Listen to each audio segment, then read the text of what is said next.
tremendous sucking sound as you...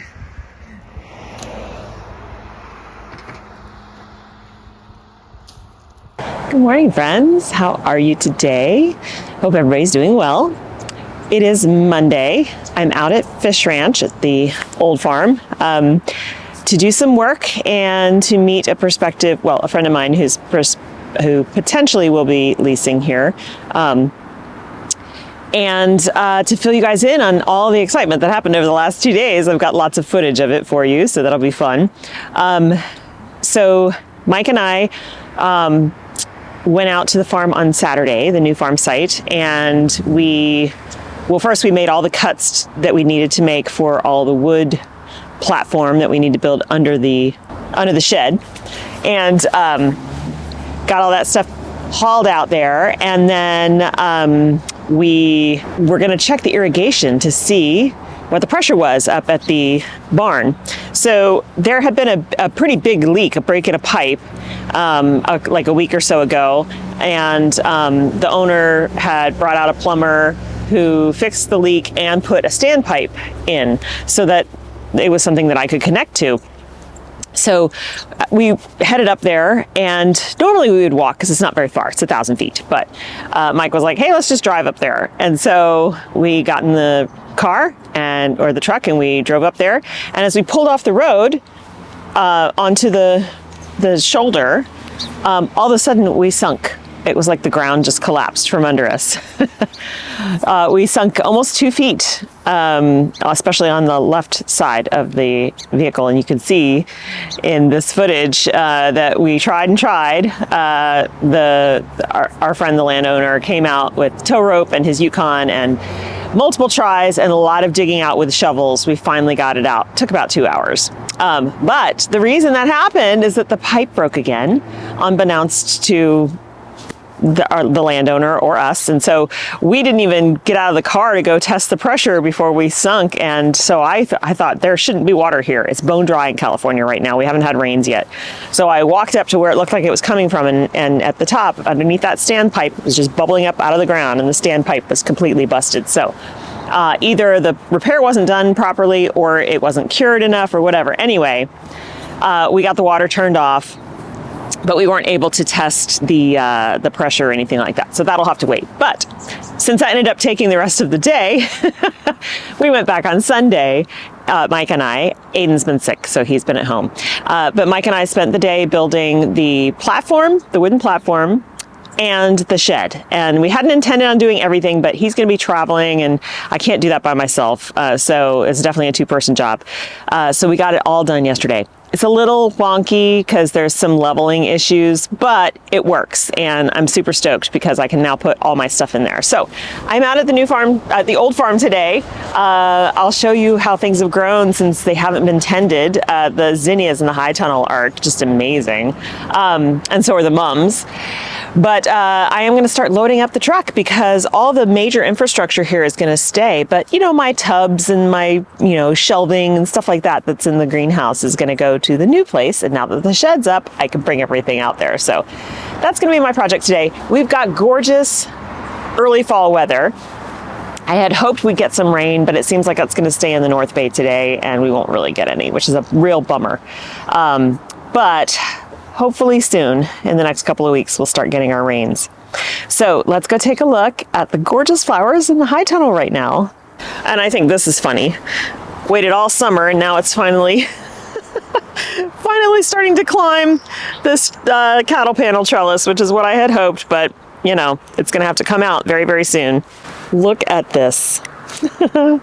I think I'm actually going to cut a whole bunch of these. It's time to cut down all the crops. I got to clean this area up for whoever going to be the new tenant. But these are too gorgeous to just cut down. I think I'm going to cut as much as I can and just bring it home with me and enjoy them. It's the end of my season, so I don't have any customers to give them to, but oh, they're so pretty. And then all of these dahlias. This one's really far gone, but they're still beautiful. Look at these guys. I did get a number of cuts off of them this year, which was really good. And I will come in and dig up these dig up the tubers so I can save them and use them out at the other farm. But all of this bindweed, I mean, I have to come in here and do massive weeding and probably tilling to get this ready for the next patron to use. Look at that one. It's a really pretty dahlia. This is actually a zinnia from last year. I did not plant this here this year. Apparently it dropped seed from when the deer got it all, and it came back. But this is the show. Look at these mums. Now, some of these stems are way too short. So that tells me I probably, in the future, will grow them out in the field. However, we can go check the purple ones that are in the field and see how tall they are. But look at them. Are they not beautiful? It's a shame that they bloomed so much later than I had hoped, because I could have used them.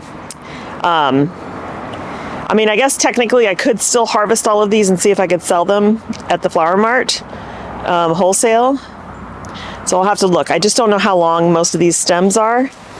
I mean, because some of them, like, basically I'm taking the whole plant if I do that, which is okay. But, oh, so pretty. Just a whole, basically, field almost of them. And then the rest of this is weed. I mean, you know, like there's flowers in here. Look at that celosia. So pretty. But it took literally the entire summer for it to get there. This basil, I mean, smells amazing. It's been cut on dozens of times and it's still pumping out. Beautiful. I mean, it smells luscious in here right now because it's lemon basil. So yeah, I think I am going to harvest a lot of this just so I can enjoy it. It's a shame. It's always a shame when you have to pull them out, but it is the end of the season. It is mid-October. And you know, the status still cracks me up because it was planted in October. Still blooming. And I really can't handle any more dried flowers. So maybe I'll just pull it out and enjoy it.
Okay, it's a few hours later. I apologize for the noise. There's a lawn crew across the street doing some work.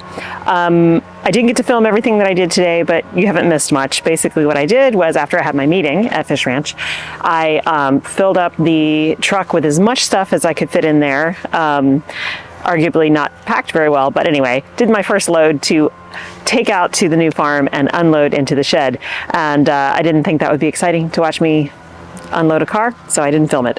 But there's activity going on out there because my bee mentor is setting up a new stand for more hives out there, so that's exciting.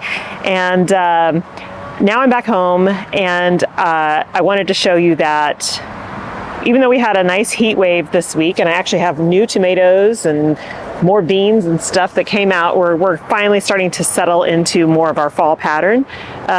Hopefully that means rain will come soon. But that whole fall garden that I planted, other than the onions, eaten again by rodents. So there's not going to be a fall garden this year because I'm not doing that again. I'm so frustrated. I really was looking forward to broccoli and stuff like that. So anyway, there are worse things. I'm very blessed that this is not how I have to support my family for food. It's just nice to have it. But yeah, so what I do want to show you is a little update on the chickens, on Miss Francine and the babies. And then we're going to wrap up for the day. Yeah, so tomatoes, because we had a week of 90-degree temperatures, they flowered and produced more. We've even got some nice ones here. This is I can't remember what these are. Hungarian zebra, maybe? I don't remember. Anyway, I'll harvest those.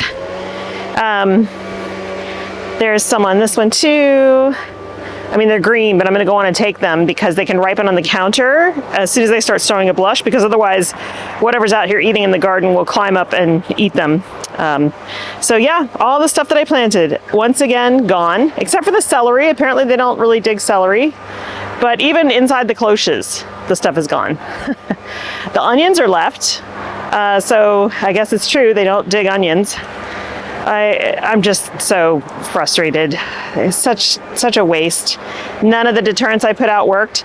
And you know, then I started thinking, well, maybe it's not rodents, but it's the only thing that explains, rodents or rabbits, is the only thing that explains complete, like, removal of the plant, right? Like, here's an example, okay? Everything eaten off, right? All of these other little seedlings that were over here. You know, this is not cutworm activity because it's literally been nibbled off and all that's left is a little stalk in the ground. Even my artichokes, which really makes me mad. But you know, hey, I'm gonna get some turnips. At least I know, and they haven't been touching my carrots or my radishes, so at least I know I can direct sow more of those and they'll be just fine. But yeah, super frustrating. So we'll have a nice crop of shallots and onions and some celery, and that'll be about it. All right. This is a jujube, I believe. Yes, a honey jar jujube, but it's got some pretty fall color on it. It's about to lose its leaves. Okay, so here's the girls. Hi, ladies. Hi, ladies. Yeah. They are begging for treats because we're out of treats. So this afternoon, I have a doctor's appointment in Berkeley, and then I can go get them a bunch of treats at the place in Berkeley where I get their feed and stuff.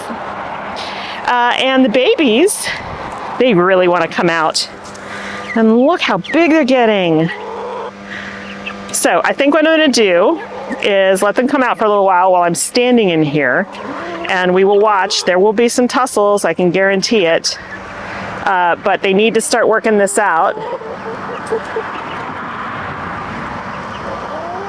And I can put them back in if they want. You guys can come out if you want.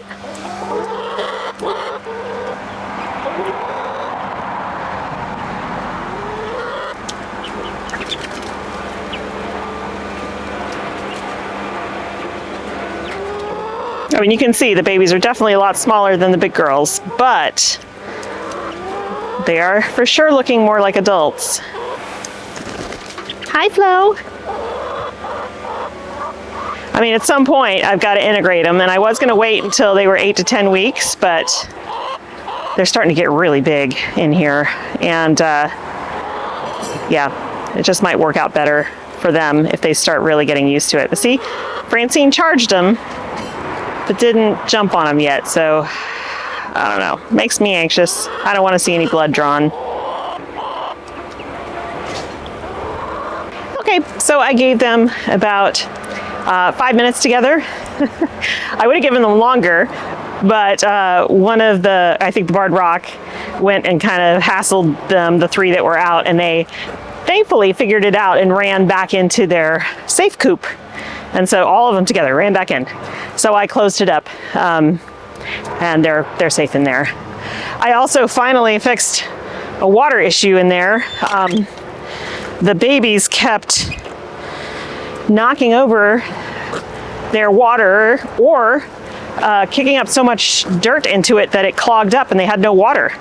And on these very hot days, that's dangerous. All it took was putting a little 2x4 in there and putting the water up on that elevated, and that fixed the problem. And now their water's clean. And they have plenty. They have 2 waterers in there now. They're getting so big. They need a lot of water and food now. So, all right. So in this video, you have seen a whole ton of time-lapse footage, but I did want to document showing you how we put the shed up and everything. I'm super excited. I wanted to show you today, but there was a bunch of people out there, so it wasn't conducive to filming. But in the middle of the night, of course, when all my ideas come to me, it occurred to me now I have a shed with slanting roof like this, 2 roof lines that I could put gutters off of and put IBC totes right next to them and fill them up that way. So I've already got one that I purchased from a friend who isn't using theirs anymore. And I'm gonna bring that out this week. I'll get the gutter system set up and at least start collecting on one side. Hopefully we'll get a lot of rain this year, which means if I fill up 4 IBC totes, I will have basically 1,000 gallons of water, a little over that. And that is enough to get me through, even if I don't have regular irrigation water, which I'm pretty sure I'm going to have. So it'll be a nice redundant system. Plus I can use all of that rainwater collected to do things like mix up compost teas and things like that that need rainwater. So yeah, it's gonna be good. I'm excited. I know I collect a lot of water off of my home greenhouse roof. That 55 gallon tub filled up and just overflowed for the rest of the season because we had so much rain. So I'm actually would like to get a second one and attach it so that I have 2 in a line. So that's what I'll do with the IBC totes as well. I'll connect them so that they can, as one is filling up, it's also filling up the second one. And 2 of them should fit just nicely on the side of the shed. And I can even link 2 more around the back and just connect them with hoses to keep them full. So yeah, that's my plan. And I think that will be a lot easier than setting up a whole tarp system to try to funnel water off of the hillside, which there will be plenty of water coming off that hillside, but trying to control that in a meaningful way. And yeah, I think that's going to be a challenge. It can be done, but it's going to be a challenge. And I have no experience in that yet. So as time goes on, we'll build more systems out there, but I think it's a really good start. So hopefully they'll get their, the plumber will come out and fix that broken pipe this week so that I can test the, with a gauge, just test the pressure at the hose bib and then attach the 1,000-foot line and have somebody on the other end of that line. I have to have somebody wait at the hose bib, make sure it doesn't blow off, because that hose, that tubing is rated to 50 PSI. So it should be fine pressure-wise, but maybe not. So anyway, I want to have somebody stand up at the hose bib to make sure that it doesn't blow off, and then at the bottom we will measure the output down there, see what the pressure is there. And depending on the pressure, I may be able to run my entire drip system off of that and it'd be just fine. It is going slightly downhill, so that will really work in our favor. So I may or may not need a pump. We'll just have to see. I have to wait until I get all the numbers in. So hopefully that will be happening in the next week or so. The ranunculus corms are starting to come in. The tulips are going to be coming in next week. So there's a lot to do, a lot to get in the ground. And I'm actually going to be gone for one of those weekends. So yeah, it's starting to feel a little anxiety inducing, but it's all going to get done. It may just get done later than I want it to get done. So, okay. Thanks so much for joining me today. I hope you guys have a wonderful time in your garden, and I'll see you in the next one. Bye.